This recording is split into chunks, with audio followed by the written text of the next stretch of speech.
नमस्कार, आप देख रहे हैं EMS टीवी और मैं हूं आपके साथ कंचन। आई नजर डालते हैं उत्तराखंड की कुछ खास खबरों पर। धामी सरकार के 4 साल के कार्यकाल पर केंद्रीय मंत्रियों का उत्तराखंड आगमन लगातार बना हुआ है। बीते दिन भी हल्द्वानी में केंद्रीय रक्षा मंत्री राजनाथ सिंह हल्द्वानी पहुंचे, जहां से उन्होंने मुख्यमंत्री धामी के 4 साल को उत्तराखंड के विकास की दृष्टि से उपलब्धियों भरा बताया।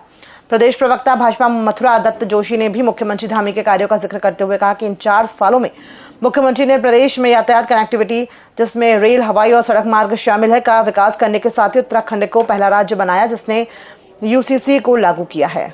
निश्चित रूप से 4 साल में भूतपूर्व ऐतिहासिक काम हुए हैं और आपने देखा है कि राजनाथ सिंह जी भी आए, अमित शाह जी भी आए और कल फिर एक कार्यक्रम और है। माननीय मुख्यमंत्री जी ने जिस तरीके से प्रदेश की विकास की गति को आगे ले जाने का काम किया है, चाहे रेलवे कनेक्टिविटी के बारे में हो, चाहे एयर कनेक्टिविटी के बारे में हो, चाहे पर्यटन की गतिविधियों को आगे बढ़ाने की बात हो, चाहे प्रदेश में रोपवे बनाने की बात हो, चाहे सड़कों का जाल बिछाने की बात हो, चाहे स्वास्थ्य शिक्षा में अभूतपूर्व क्रांति लाने की बात हो, तो बहुत से ऐतिहासिक काम इस कार्यकाल में हुए हैं।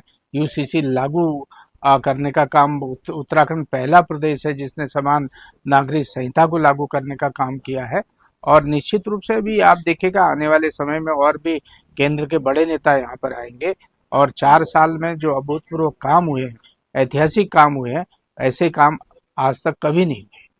रामनगर में लगातार गैस की किल्लत को लेकर उपभोक्ता काफी परेशान है और DSC कोड आने के बाद भी महीनों तक उपभोक्ताओं को सिलेंडर नहीं मिल पा रहा है, जिसको लेकर रविवार को कई उपभोक्ताओं ने इंडियन गैस एजेंसी कार्यालय पहुंचकर जमकर हंगामा करने के साथ ही गैस प्रबंधक दीपक कुमार आर्य का घेराव किया। इस दौरान उपभोक्ताओं और गैस प्रबंधक के बीच तीखी झड़प भी हुई। उपभोक्ताओं का कहना था कि आज 1 अप्रैल से अधिक का समय हो गया है, DSC कोड आने के बाद भी उन्हें सिलेंडर नहीं मिल पा रहा है।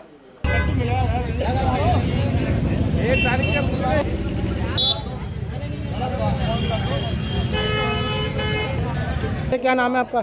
नजर अली। कहाँ रहते हो आप? ये ऊँट पड़ा में। क्या परेशानी है गैस से? मुझे 5-6 दिन हो गए, 5-6 दिन हो गए। आ रहा हूँ, जाके चला जा रहा हूँ, कोई सुनवाई नहीं। गैस इतना परेशान कर रखा है, 1 महीना हो गया गैस मिलेगा, गैस ही नहीं मिल रही है। यहाँ लेने आ रहा है, गुलाघट्टी के दे रहा है, गुलाघट्टी से मांग रहा है तो यहाँ कह दे रहे हैं, तो परेशान कर रखा।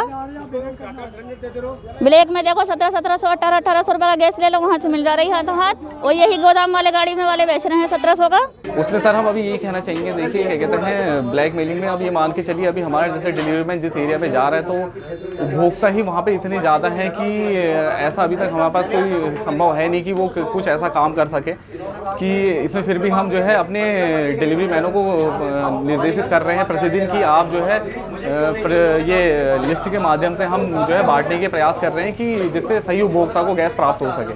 उत्तराखंड सरकार में कैबिनेट मंत्री सुबोध उनियाल ने राज्य की सबसे बड़ी समस्या पलायन को लेकर एक महत्वपूर्ण बयान दिया है। मीडिया से मुखातिब होते हुए उन्होंने स्पष्ट किया कि राज्य में पलायन के 2 मुख्य कारण शिक्षा और स्वास्थ्य हैं।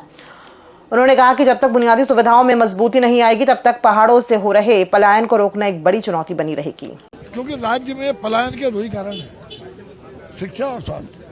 और जो आदमी जीवित रहेगा तभी शिक्षा पाएगा, तो स्वास्थ्य सेक्टर में चैलेंजेस बहुत ज्यादा हैं। तो स्वास्थ्य सेक्टर को ईमानदारी और पारदर्शिता के साथ किस तरह से इस सेक्टर को और मजबूत किया जाए, उसके लिए हम काम करेंगे।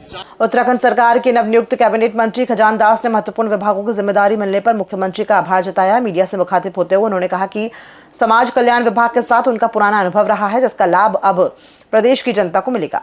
खजान दास ने स्पष्ट किया कि उनका मुख्य उद्देश्य पारदर्शी और बेदाग शासन देना है, ताकि सरकार की छवि पर कोई आंच न आए। देखिए, महत्वपूर्ण विभाग मुझे माननीय मुख्यमंत्री जी ने दिया है और समाज कल्याण विभाग पूर्व में भी 2009 से 2010 तक मेरे पास रहा है और जितनी मुझे जानकारी होगी उसके निमित्त और मैं पूरे समझते हुए मैं वो काम करूंगा कि जो जनता के हित के हो, प्रदेश के हित में हो। और आरोप भी लगते हैं, किंतु मेरी कोशिश होगी कि किसी प्रकार का कोई किसी आरोप न लगे और सरकार जिस तरह से बेदाग हो और बेदाग रहेगी। और आगे हमारा लक्ष्य है 2027 का, हम पुनः भारतीय जनता पार्टी की हैट्रिक जीत के साथ उभरेंगे।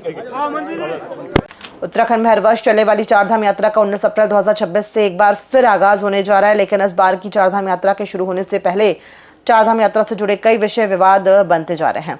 बीते कुछ दिनों पहले बद्री केदार मंदिर समिति द्वारा चारधाम यात्रा के दौरान गैर हिंदुओं पर रोक लगाने व उसके बाद गैर हिंदुओं की चारधाम के प्रति आस्था का एफिडेविट दिखाने जैसे विषय अभी चर्चा में कम होने का नाम नहीं ले रहे हैं। वहीं अब नए फरमान के जरिए श्री पंचगोत्री मंदिर समिति द्वारा गैर हिंदुओं के प्रवेश पर प्रतिबंध लगाने के लिए गंगाजल और गौमूत्र से निर्मित पंचगव्य को ग्रहण करने पर जोर डाला गया है। वहीं धार्मिक परंपराओं व चारधाम यात्रा से जुड़े नियमों को लेकर प्रदेश की सियासत में भी बहस तेज हो गई है। मुझे लगता है कि जो भी चारधाम यात्रा के लिए या तीर्थों में दर्शन के लिए जाता है वो श्रद्धा के लिए से जाता है, उसकी मन्नत होती है, उन धार्मिक स्थलों में उसकी आस्था होती है। और अगर वहां पर हमारे तीर्थ पुरोहितों के या धार्मिक मान्यता और परंपरा के कुछ नियम है तो निश्चित तौर पर श्रद्धालुओं को उनको मानना चाहिए और किसी को इसमें परेशानी भी नहीं हो सकती है।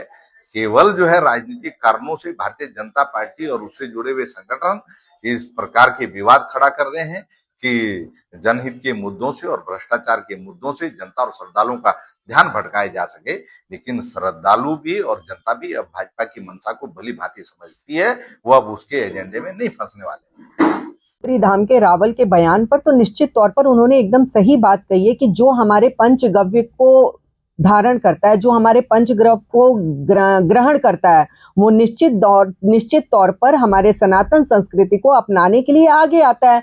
अगर आप हमारे पंचगव्य को ग्रहण कर रहे हैं तो निश्चित तौर पर ये कहा जा सकता है कि आप सनातन संस्कृति के प्रति अगाध प्रेम और श्रद्धा रखते हैं। हम भी तो जाने और हम भी तो समझे कि गाय को काटने वाला क्या पंचगव्य में जो गोमूत्र को मिलाया जाता है उसको ग्रहण करने की क्षमता रखता है?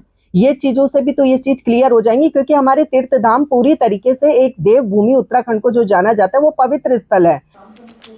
तीर्थ नगरी ऋषिकेश में मां गंगा की पवित्रता को तार-तार करने वाली वीडियो सोशल मीडिया पर फिर वायरल हुई है। यह वीडियो किसी और ने नहीं बल्कि मां गंगा में अपनी बेहद ज्यादा आस्था देखने वाली स्पर्श गंगा की टीम के सक्रिय रहने वाले जिला कोऑर्डिनेटर जॉनी लांबा ने शेयर किया। उन्होंने मां गंगा के तट पर ऐसे लोगों को आईना दिखाने का काम किया जो खुद को कहते तो सनातनी है लेकिन सनातन धर्म की आस्था को खुद ठेस पहुंचाने में लगे हैं। तस्वीरों में साफ देखा जा सकता है कि किस प्रकार महिला और पुरुष चप्पल पहनकर त्रिवेणी घाट पर मां गंगा की पवित्र जलधारा में प्रवेश करते हैं। खबरों में फिलहाल इतना ही, दीजिए इजाजत, नमस्कार।